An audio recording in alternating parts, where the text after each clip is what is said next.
நண்டை எப்படி நாமளே உரிச்சு சுத்தப்படுத்துறது கஷ்டம்னு நினைக்கிறவங்களுக்கு சொல்றேன். அது ரொம்ப ரொம்ப ஈஸிங்க. மீன் கிளீன் பண்றதை விட சுலபம்னு சொன்னா நம்புவீங்களா? வாங்க பார்க்கலாம். முதல்ல நண்டோட பாகங்கள்லாம் என்னென்னு பார்க்கலாம். பின்பகுதியில் இருக்கிற இந்த ரெண்டும் நண்டு தண்ணியில இருக்கும்போது நீந்திர கால்கள். பக்கத்துக்கு 3ன்னு இருக்குது. இது நண்டு தரைக்கு வரும்போது நடக்கிற கால்கள். முன்பகுதியில் இருக்கிற இந்த ரெண்டும் நண்டோட கொடுக்குங்க. இது நண்டுக்கு கைகள் மாதிரி. இதாலதான் நண்டு இறையை பிடிச்சு சாப்பிடும். இவ்வளவுதான். இதை தவிர கண்ணு, மீசை இதெல்லாம் முன்பகுதியில இருக்கும். இப்ப இதுல எந்தெந்த பகுதியை யூஸ் பண்ணலாம், எதெல்லாம் வேஸ்ட், எப்படி பிரிக்கலாம்னு பார்க்கலாம். நீந்திர கால்ல இருந்து இந்த கடைசி 2 பகுதியை எடுத்துடணும். இது வேஸ்ட். கொடுக்கு 2ஐயும் முழுசா சமைக்கலாம். இந்த மாதிரி திருவி பிரிச்சு எடுத்துடலாம். ஓட்டை உடைச்சா உள்ள ஃபுல்லா சதை இருக்கும். இந்த நடக்கிற கால்ல நுனி பகுதி வேஸ்ட். மீதி பகுதியை சமைக்கலாம். காலை இப்படி திருப்பி இழுத்தா வந்துடும். நீந்திர கால்ல மீதியை இப்படி திருவி எடுத்துக்கணும். இது தொப்புள் பகுதி. ஆண் நண்டுக்கு இப்படிதான் இருக்கும். இப்போ இதை இப்படி ஓபன் பண்ணி 2 கட்டை விரலால இப்படி சென்டர்ல அழுத்தி பிரிச்சிங்கன்னா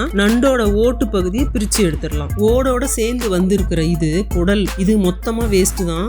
வாழைப்பூ மாதிரி இருக்கு பாருங்க. இது நண்டோட சுவாச பகுதி. இதை முழுசா எடுத்துடணும். 2 பக்கமும் இருக்கும். இதை சாப்பிடக்கூடாது. முன்பகுதியில் இருக்கிற மீசை மத்ததெல்லாம் பிச்சு எடுத்துடணும். இது நண்டோட உடல் பகுதி. இந்த பகுதியில கழுவும் போது கொஞ்சம் நல்லா பார்த்து கிளீன் பண்ணணும். மத்தபடி இது முழுசா சமைக்கக்கூடிய பகுதி தான். அவ்வளவுதான். இனி கழுவணும். அதுக்கு முன்னாடி பெண் நண்டு ஒண்ணு கிளீன் பண்ணி காட்டுறேன். பெண் நண்டுக்கு தொப்புள் பகுதி இப்படிதான் இருக்கும். இந்த நண்டு முட்டையோட இருக்குது. பொதுவா முட்டையோட நண்டு பிடிபட்டா திரும்ப விட்டுருவாங்களாம். ரொம்ப அதிகமா கிடைச்சா மட்டும் கொஞ்சம் வச்சுக்கிட்டு மீதியை விட்டுருவாங்களாம். முட்டையை சேர்த்து சமைச்சா ரொம்ப நல்லா இருக்கும்னு சொல்லுவாங்க. நீங்க முட்டையோட சமைச்சிருக்கீங்களா? கமெண்ட்ல சொல்லுங்க.